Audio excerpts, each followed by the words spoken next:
මචං උඹලා ආතල්ලකින් ඉන්නේ ආතල්ලගේ හිටියට මචං උඹලා සිරාවට දන්නද මචං මේ ෆන් එකේ ෆනීගේ වෙනස දන්නේ නැත්නම් මචං බලාගන්න මචං මේකේ මචං ෆලමින්ට කියන්න දෙන මචං මේ දෙකම ගන්න මචං ආතල් කියන්න තමයි දෙකම ගන්න මචං හැපි තිංස් කියන ඒක හරි මචං ඒ වුණාට මචං මේ දෙකේ පොඩි වෙනසක් තියෙනවා මේ වෙනස තමයි මචං මෙන්න මේ ෆන් කියන එක තියෙනෝනේ මෙන්න මේක ගන්න මචං things you enjoy මචං ඔබ කරලා ආතල් ගන්න ඒවට තමයි ගන්නෙ හරි උදාහරණයක් මචං ඔබ ක්‍රිකට් ගාලා ආතල් ගන්නම් playing cricket is fun පීනලා ආතල් ගන්න මචං swimming is fun films බලලා ආතල් ගන්නවා නම් මචං watching movies is fun හරිද මචං අන්න ඒකට fun ගන්න funny ගන්න මචං something that makes you happy මචං laugh ඔබ හිනස්සන දේ තියෙන්නේ අන්න ඒකට මචං funny ගන්න ඊට මේ මචං ඔබට අංකල් කෙනෙක් ඉන්නෝ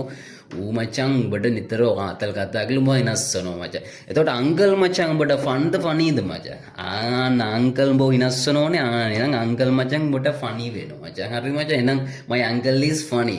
ෆිල්ම් එකක් තියෙනවා මචං ඒක බැලුවමට ආතල් උඹට hina යනවා මචං එහෙනම් ෆිල්ම් එක මචං ෆන්ද ෆනීද ෆිල්ම් එක මචං funny the movie is funny මචං හරිද මචං උඹ කරන දේ මචං ෆිල්ම් එක ෆනි වුණාට උඹ ෆිල්ම් එක බලනවනේ බලන එක මචං ෆන් මචං watching that movie is fun right තේරුණාද මචං එහෙනම් ෆන් එකේ ෆනි එකේ වෙනස මචං තේරුණා කියලා මං හිතනවා මචං අපි ආයෙමත් මචං සුපිරි වීඩියෝ එකකින් හරි මචං ෆන් එකකින් ඉඳපන් හඳ අපි ගියා